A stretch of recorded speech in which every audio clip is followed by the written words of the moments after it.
चला तर आजच्या ऑफलाईन लेक्चरमध्ये बघूया रिॲक्टिव्हिटी टुवर्ड्स हॅलोजन. सर्व विद्यार्थी बंधू भगिनींनी एक मुद्दा लक्षात घ्या.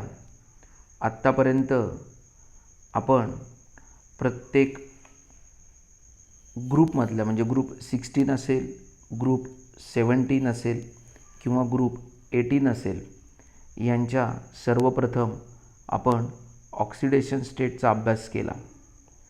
मी रिवाईज करतो आहे. आत्तापर्यंत आपण काय काय स्टडी केलं.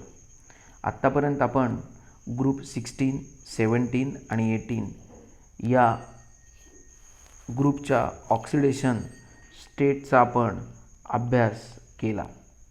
त्यानंतर आपण ग्रुप 16, 17 आणि 18 जे एलिमेंट्स आहेत, या एलिमेंट्सची रिॲक्टिव्हिटी चेकआउट करायचा प्रयत्न केला टुवर्ड्स हायड्रोजन, त्याचबरोबर टुवर्ड्स ऑक्सिजन, त्याचबरोबर आता आपण बघणार आहोत टुवर्ड्स हॅलोजन. म्हणजे पहिल्यांदा सर्व ट्रेंड्स बघितले, त्यानंतर आपण रिॲक्टिव्हिटीज बघितल्या towards hydrogen of group 16 elements. त्यानंतर आपण बघितलं group 17 elements how they are going to react with hydrogen. Group 18बद्दल पण चर्चा केली. त्यानंतर ग्रुप 16 एलिमेंट्स हे ऑक्सिजनबरोबर कसे रिॲक्ट होतात त्याचा अभ्यास केला. त्याच्यामध्ये आपण EO2 type oxide, EO3 type of oxide याच्यावर चर्चा केली. ग्रुप 17 एलिमेंट्ससुद्धा ऑक्सिजनबरोबर कशा वेगळ्या वेगळ्या पद्धतीने रिॲक्ट होतात आणि त्याच्यामध्ये आपण हे पण चेकआउट केलं की ते जे कंपाऊंड आहेत, ते जे ऑक्साईड्स आहेत हॅलोजनचे, ते ऑक्साईड्सचे यूज काय आहेत आपण बघितलं होतं. ClO2 हा ब्लिचिंग एजंट म्हणून वापरला जातो पेपर पल्प इंडस्ट्रीमध्ये. त्याचबरोबर आपण I2O5 is very good oxidizing agent असं पण म्हणून नमूद केलं होतं आणि तो वापरला जातो कार्बन मोनॉक्साईडच्या एस्टिमेशनमध्ये. ग्रुप 18 एलिमेंट्सबद्दलही आपण त्यावेळेस बोललो. मी हॅलोजनचे ऑक्साईड्स कसे लक्षात ठेवायचे याच्यावरही चर्चा केली. आता आजच्या लेक्चरमध्ये आपण बघणार आहोत reactivity of all these group 16, 17, 18 elements towards halogen. आणि आपल्याला पहिल्यांदा बघायचे आहेत group 16 elements how they are going to react with halogens. आता इथं दिसते element of group 16 react with halogens to give a large number of halides of the type EX6, EX4 आणि EX2 where E is sulphur, selenium आणि tellurium. एक लक्षात घ्या, सगळ्यात महत्त्वाचा मुद्दा मला तुम्हाला इथे एक नमूद करायचा आहे. सगळ्यांना आठवत असेल की आपण पहिल्यांदा ट्रेंड्स बघितले होते, म्हणून एकदा आपण पहिल्या पेजपासून थोडं रिवाईज करूया. सगळ्यांना पहिल्यांदा आठवत असेल आपण इलेक्ट्रॉनिक कॉन्फिगरेशन बघितले होते. त्याचबरोबर सगळ्यात पहिल्यांदा काय बघितलं होतं, त्याच्या आधी काय बघितलं होतं, तर आपण तेथे कोणते कोणते कंपाऊंड्स प्रेझेंट आहेत ऑकरन्स बघितला होता.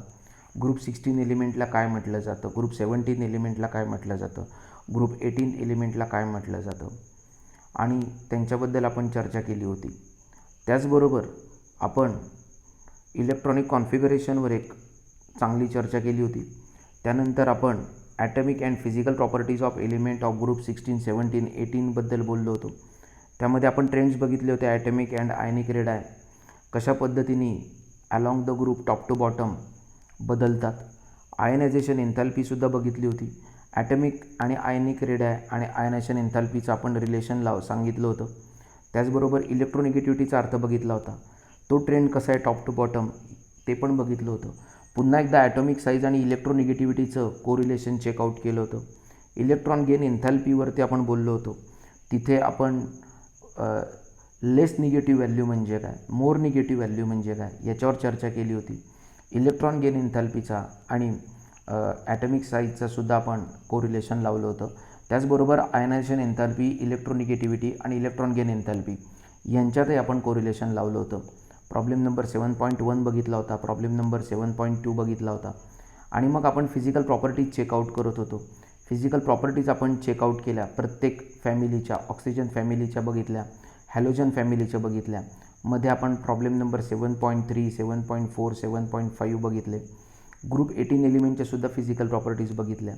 आणि प्रॉब्लेम नंबर 7.6 बघितला, ॲनोमॅलस बिहेवियर बघितलं की ऑक्सिजन वेगळा का वागतो, फ्लोरीन वेगळा का वागतो.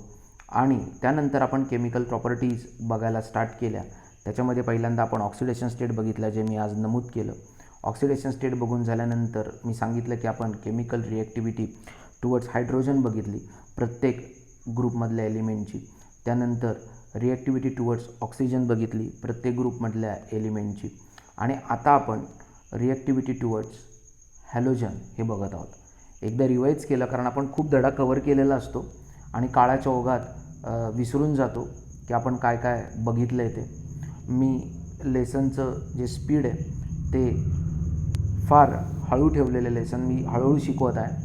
आणि माझा प्रयत्न आहे की जे मी शिकवतो आहे ते तुम्हा सर्वांचं माझ्या शिकवण्याच्या दरम्यानच पाठ व्हायला पाहिजे. आता बघा, element of group 16 reacts with halogen to give large number of halides of type EX6, EX4 and EX2 असं इथे नमूद केलेलं आहे. हे ई कोण आहे तर सल्फर, सेलेनियम अँड टेलरियम. परत एकदा सांगतो आहे, ऑक्सिजन दिसत नाही आहे. ऑक्सिजन हॅलोजनबरोबर या टाईपचे कंपाऊंड तयार करत नाही, हे पण आपल्याला दिसतं आहे. आता हेक्झा हॅलाइड्स म्हणजे काय तर सल्फर, बघा इथे सगळ्यांना दिसतं आहे, सल्फरनी 6 फ्लोरीनबरोबर बॉन्ड तयार केलं आहे. सेलेनियमनी सुद्धा फ्लोरीनबरोबर बॉन्ड तयार केलं आहे. टेलरियमनी सुद्धा फ्लोरीनबरोबर बॉन्ड केलं आहे. 6 फ्लोरीनबरोबर बॉन्ड तयार केलं आहे. And they are formed by direct combination.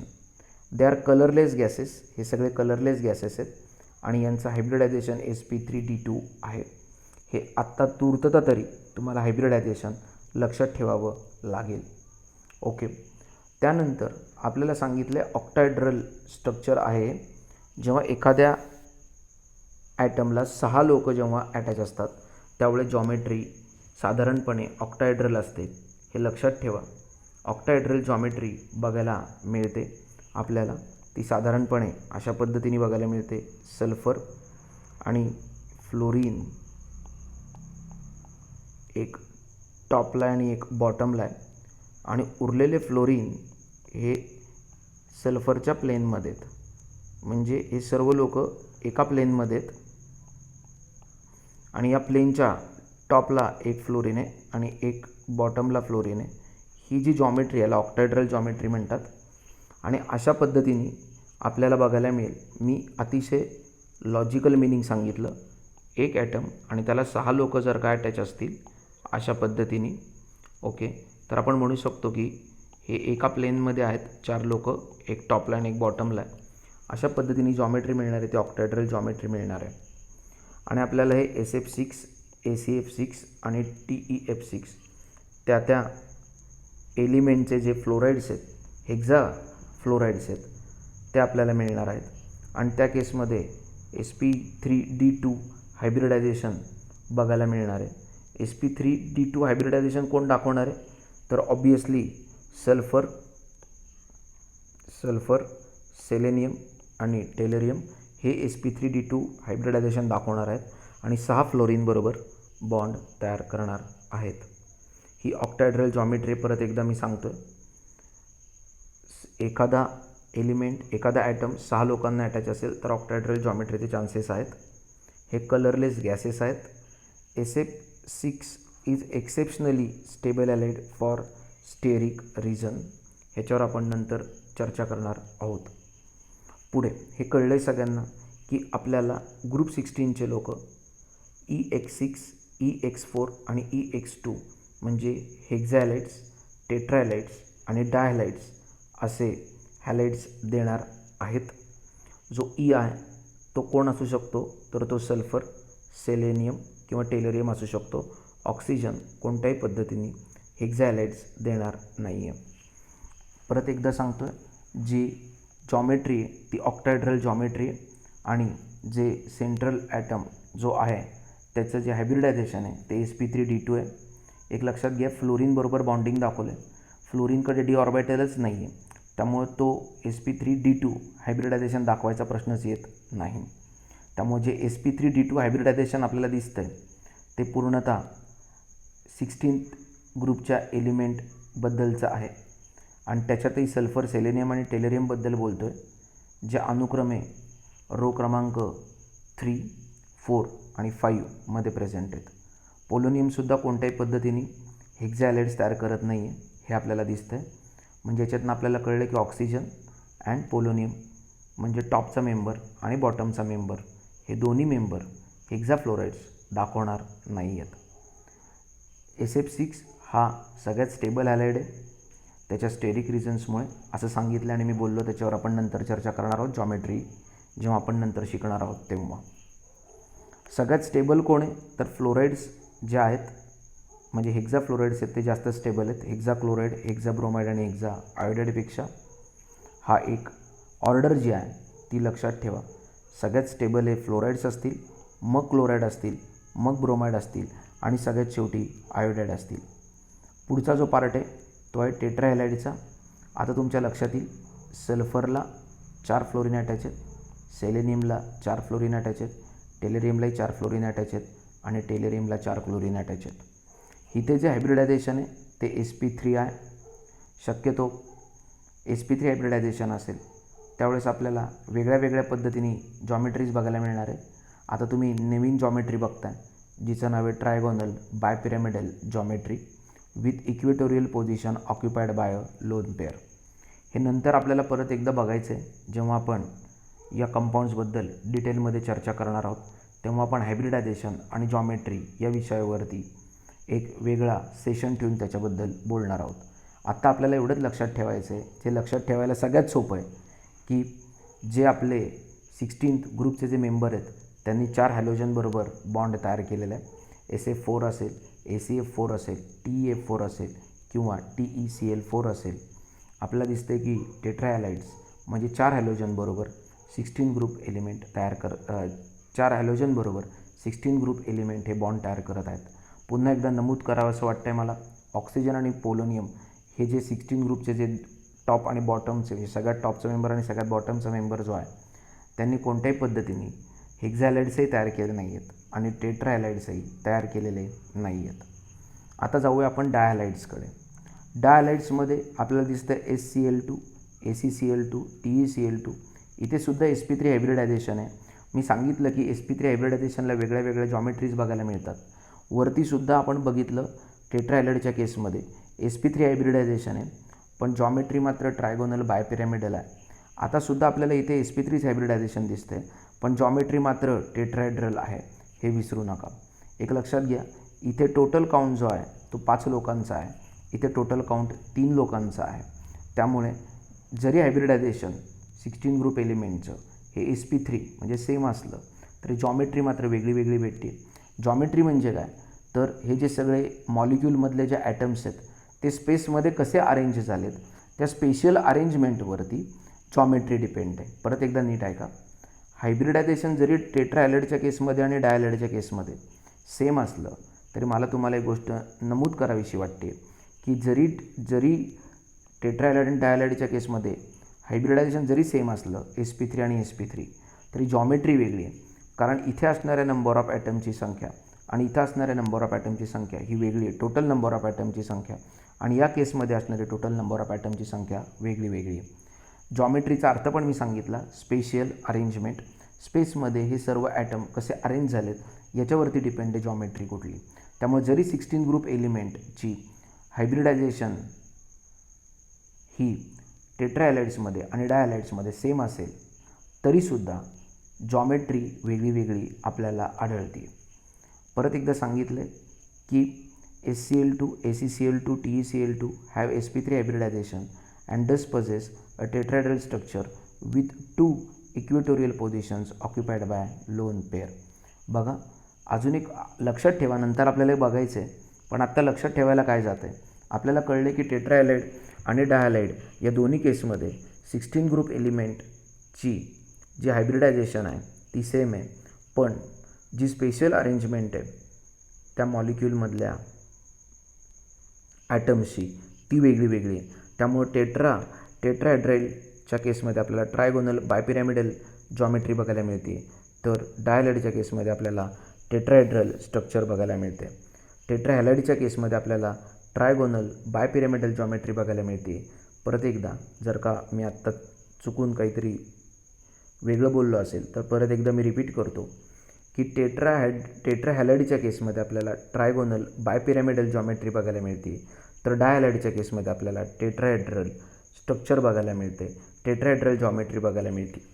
Okay, परत एकदा मी बोलतो आहे, टेट्राहॅलाइड आणि डायहॅलाइडच्या केसमध्ये ग्रुप 16 एलिमेंटची जी हायब्रिडायझेशन आहे ती सेम आहे sp3 पण स्पेशल अरेंजमेंट नंबर ऑफ ॲटम्सची वेगळी असल्यामुळे आपल्याला वेगवेगळ्या जॉमेट्रीज बघायला मिळतात. आहे आपल्याला टेट्राहॅलाइडच्या केसमध्ये ट्रायगोनल बायपिरॅमिडल जॉमेट्री बघायला मिळते, तर डायहॅलाइडच्या केसमध्ये आपल्याला टेट्राहेड्रल जॉमेट्री बघायला मिळते. टेट्राहॅलाइडच्या केसमध्ये एक इक्वेटोरियल पोझिशन आहे जिथे लोन पेअर आहे, डायहॅलाइडच्या केसमध्ये आपल्याला 2 इक्वेटोरियल पोझिशन्स आहेत ऑक्युपाईंग लोन पेअर्स. आता अजून थोडं डिटेल्समध्ये बघूया. मोनोहॅलाइड्स आर डायमेरिक इन नेचर, म्हणजे मेन कोण अवेलेबल आहेत तर हेक्झाहॅलाइड, टेट्राहॅलाइड आणि डायहॅलाइड्स. मोनोहॅलाइड्स म्हणजे कोण? एसएफ हा मोनोहॅलाइड झाला कारण एका सल्फरबरोबर एकच फ्लोरीन अटॅच आहे. पण मोनोहॅलाइड जे आहेत ते मोनोहॅलाइड म्हणून अस्तित्वात नाही आहेत, तर ते डायमेरिक फॉर्ममध्ये आहेत. ओके, म्हणजे त्यांचे 2 युनिट जे आहेत एसएफचे ते एकत्र येऊन त्यांनी S2F2 असं स्ट्रक्चर जनरेट केलं आहे. तसंच आपल्याला S2Cl2 असं पण दिसतं आहे, Ac2Cl2 आणि Ac2Br2 अशा पद्धतीने डायमेरिक फॉर्म बघायला मिळत आहे. दिस डायमेरिक फॉर्म अंडरगोज डिसप्रपोर्शनेशन, आपल्याला डिसप्रपोर्शनेशन बघायला मिळतं आहे हे डायमेरिक फॉर्मचं. याच्यावरसुद्धा मी नंतर चर्चा करणार आहे. काही मुद्दे मी राखून ठेवतो आहे ते माझ्या लक्षात राहणार आहेत आणि मी नंतर जेव्हा रिॲक्शन येणार आहेत तेव्हा या गोष्टींवरती बोलणार आहे. आत्ता मला वाटतं हा जो बेसिक पार्ट आहे पाठ व्हायला पाहिजे.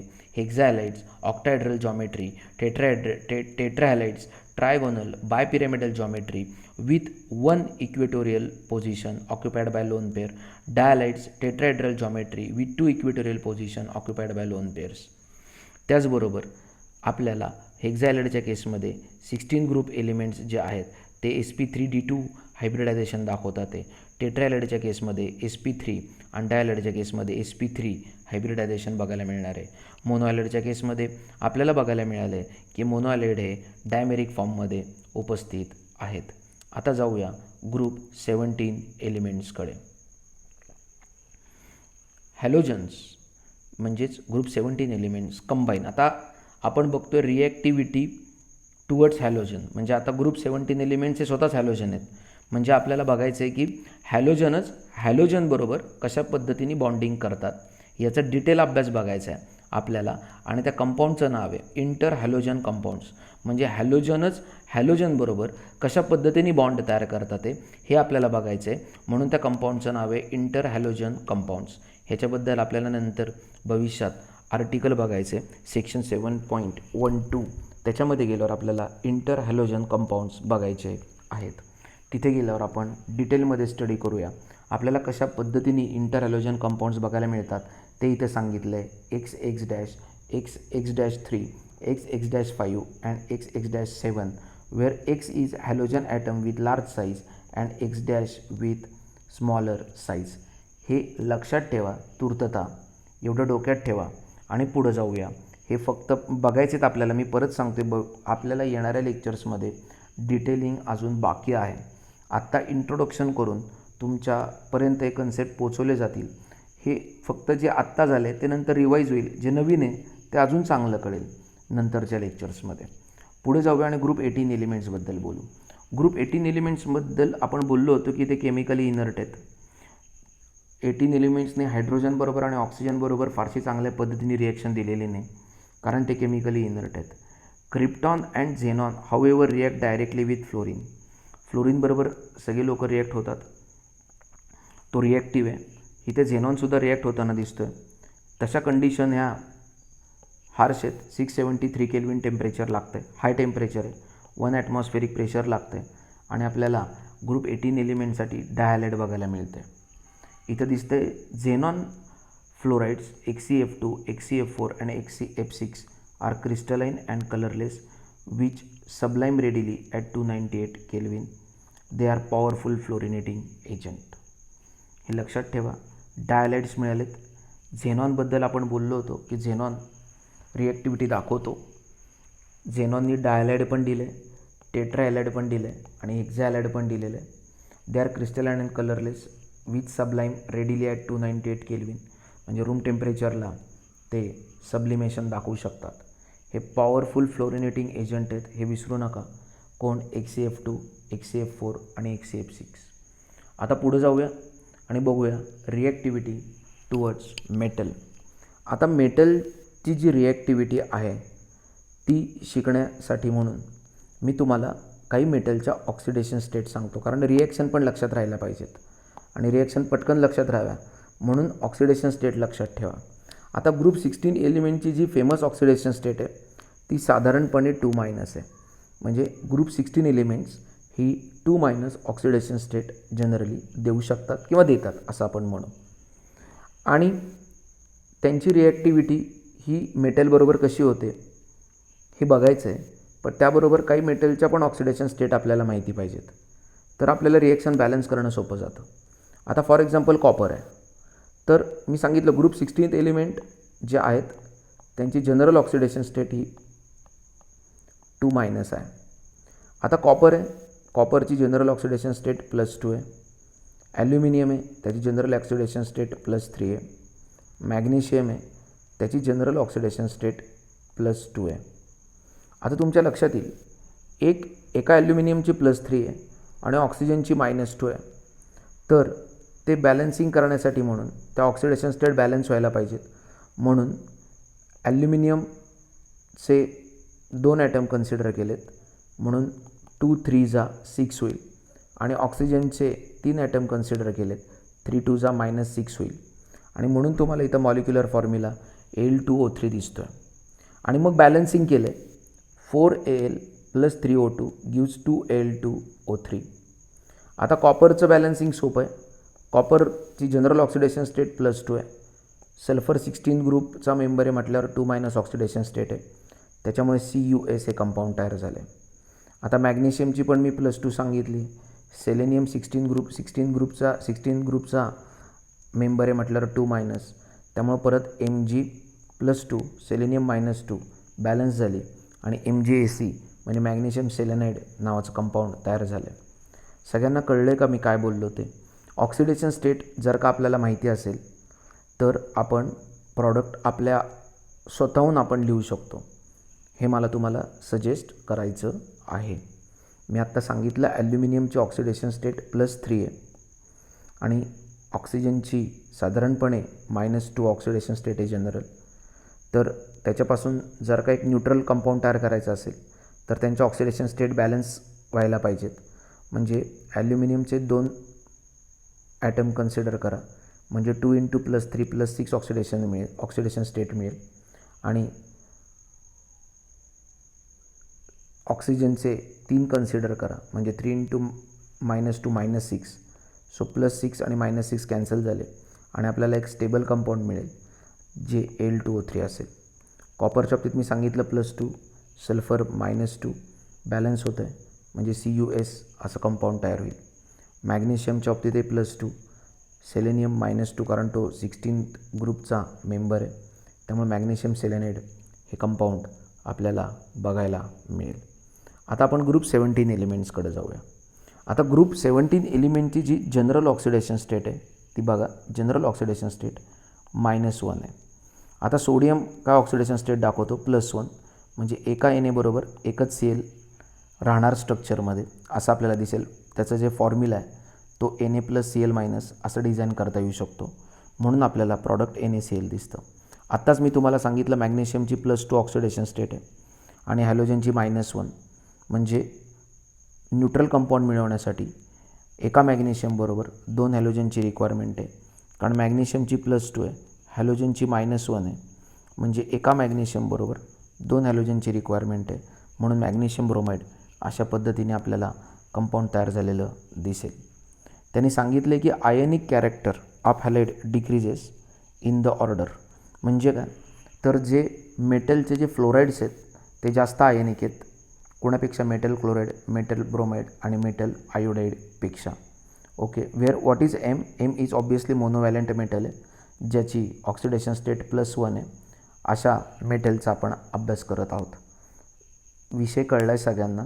त्यांनी सांगितले की मेटल फ्लोराईड्स जे आहेत ते जास्त आयनिक कॅरेक्टर दाखवतील मेटल क्लोराईड, मेटल ब्रोमाइड आणि मेटल आयोडाईडपेक्षा. The metal halides having metals in their higher oxidation states are more covalent than one having metals in lower oxidation state. वाक्य परत वाचा, मी काय सांगितलं ते. Metal halides having metals in their higher oxidation state are more covalent.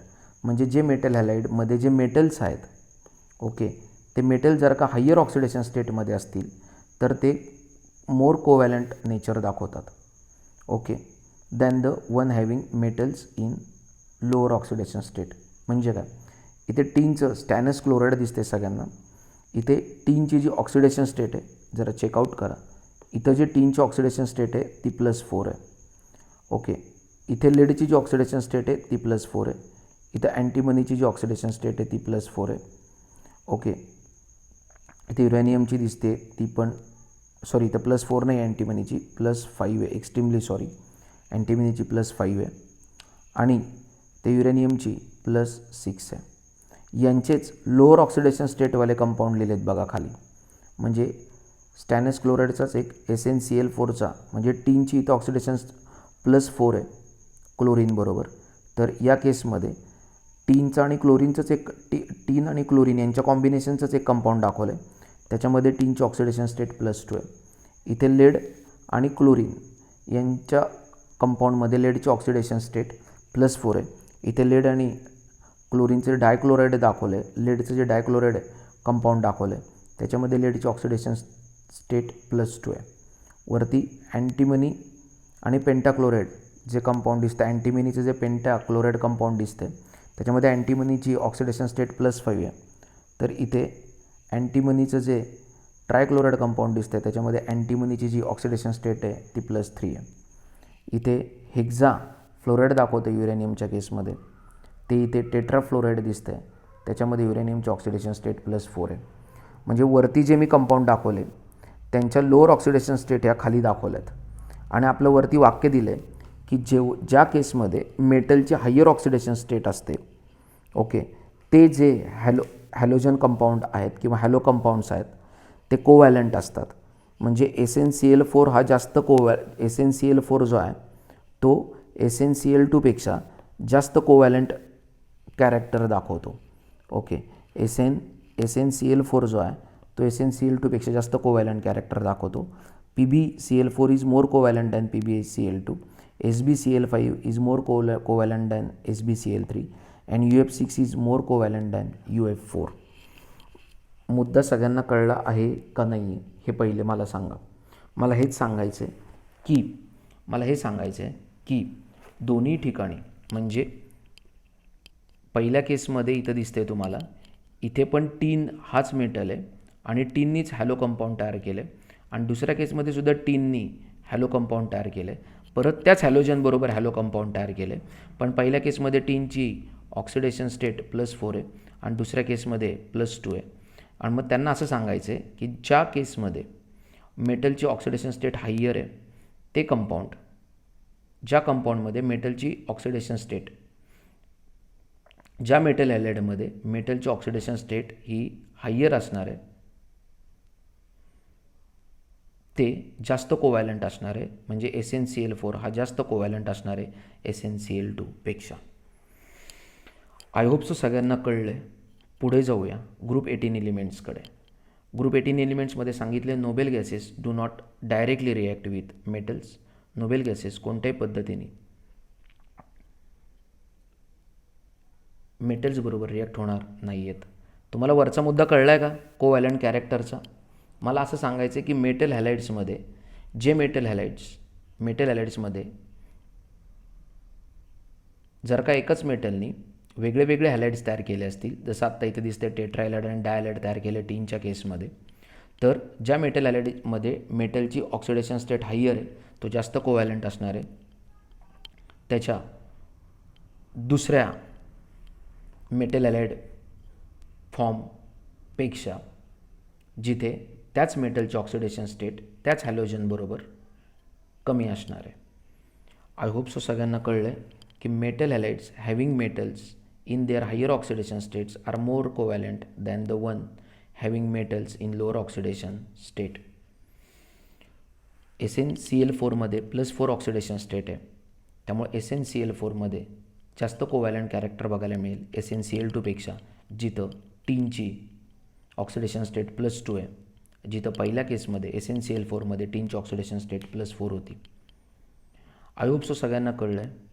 आज इथेच थांबूया. उद्या एक महत्त्वाचं आर्टिकल स्टार्ट करणार आहे ज्याचं नाव आहे ॲलोट्रॉपी. होप सो आज मी जी रिव्हिजन घेतली ते पण सगळ्यांना कळले असेल. त्याचबरोबर आज आपण हॅलोजनबरोबर ग्रुप 15, 16 आणि 17 ग्रुप 16, 17 आणि 18 एलिमेंट्स कसे रिॲक्ट होतात ते बघितलं. आणि त्याचबरोबर ग्रुप 16, 17 आणि 18 एलिमेंटची रिॲक्शन मेटलबरोबर कशी घडते याचाही आपण अभ्यास केला. मी परत एकदा बोलतो मी काय बोललो ते. मी बोललो की आज आपण ग्रुप 16, 17 आणि 18 एलिमेंट हे हॅलोजनबरोबर कसे रिॲक्ट होतात ते बघितलं. त्याचबरोबर ग्रुप 16, 17 आणि 18 एलिमेंट्स मेटलबरोबर कसे रिॲक्ट होतात ते बघितलं. मी आजच्या लेक्चरमध्ये आत्तापर्यंत मी काय काय बोललो या लेसनमध्ये याच्यावरती चर्चा केली. आणि त्याचबरोबर मी आज ऑक्सिडेशन स्टेटच्या लॉजिकने कशा पद्धतीने रिॲक्शन लिहिता येतात हे पण मी तुम्हाला सांगितलं. आज इथंच थांबूया. उद्या भेटूया ॲलोट्रॉपी या टॉपिकचा अभ्यास घेऊन. उद्या आपल्याला ॲलोट्रॉपीचा अभ्यास करायचा आहे. आत्तापर्यंतचं एक लक्षात घ्या, हा धडा खूप कॉम्प्लिकेटेड आहे. मोस्ट ऑफ द टाईम असं होतं की हा धडा जेव्हा आपण शिकत असतो त्यावेळेस धडा जिथनं सुरू होतो आणि आपण प्रेझेंट सिच्युएशनला ज्या टॉपिकवर असतो ह्याच्यामध्ये खूप अंतर असतं. त्यामुळे ते जे मधले टॉपिक आहेत ना ते सुद्धा वाचत चला. तुम्ही जेव्हा ते वाचाल, रिवाईज कराल, त्यावेळेस हा धडा परफेक्ट होईल. म्हणून मी थोडे सेशन घेतो आहे, थोडं आर्टिकल घेतो आहे. ओके, जेणेकरून तुम्हाला हा लेसन लक्षात ठेवायला सोपं जाईल. आज इथंच थांबूया. उद्या भेटूया. थँक्यू.